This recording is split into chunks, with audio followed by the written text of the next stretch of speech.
Hello, welcome back. Thank you for joining us again. I'm here again with Lucy Ann Hayes-Logan from Tusal Baharas, who has been joining us for a series of videos about all the documentation and different acronyms and things related to residency and living in Spain.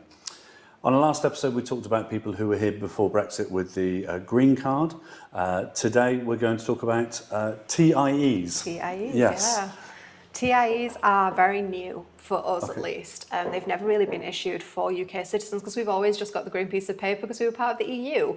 So the TIE is for people who are not part of the European Union. Yes. So the 260 odd other countries around the world that are now known as third countries. That's the one. And what it is an ID card, similar to size of a driving licence, with your own picture on and all of your details here in Spain.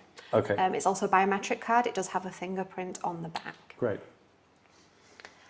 This is a new card, and also there's multiple ways of applying for it. One way of getting a TIE will be after your visa process.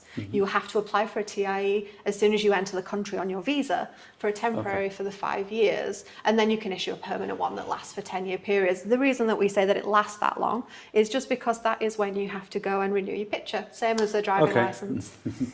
We haven't dealt with too many of those just yet because Brexit is still kind of new, and this card has only been around for us maybe about a year. Okay, so it is the same card though, just to clarify for those watching at home. The TIE card is the same card whether you were here and had residency before Brexit, you're applying for residency after Brexit, or you are from any of the other countries in the world that are not within the EU. Exactly. The TIE card is exactly the same for all of those. Exactly. TIE just stands for Tarjeta de Identificación Extranjera, which just means Foreign Identification Card. Great, okay.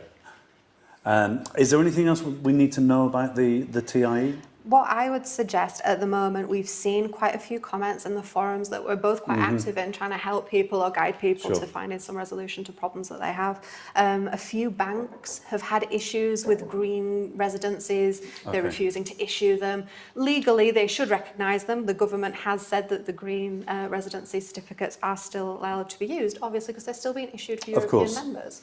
But we have had some issues with people who are British trying to use the green pieces of paper. So we'd recommend changing to a TIE, ideally as soon as possible, just to get ahead of the rush, just to avoid any problems in the future. At the moment, it's not obligatory, and I would like to reinstate, it's not obligatory, but it is highly recommended. Yes.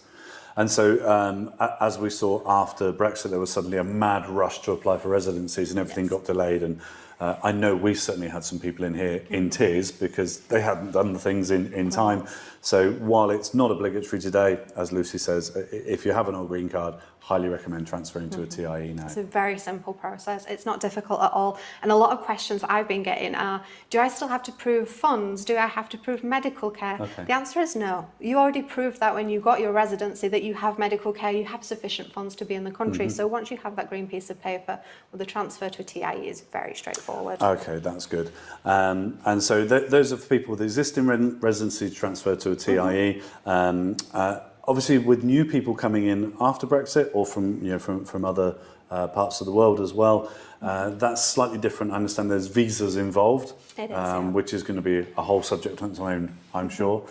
So thank you for your time at home. Thank you for clarifying what a TIE card is. And for anyone else who is interested in visas and how to move to Spain after Brexit, tune into our next episode. We'll be talking about that shortly. Thanks for watching. Goodbye for now.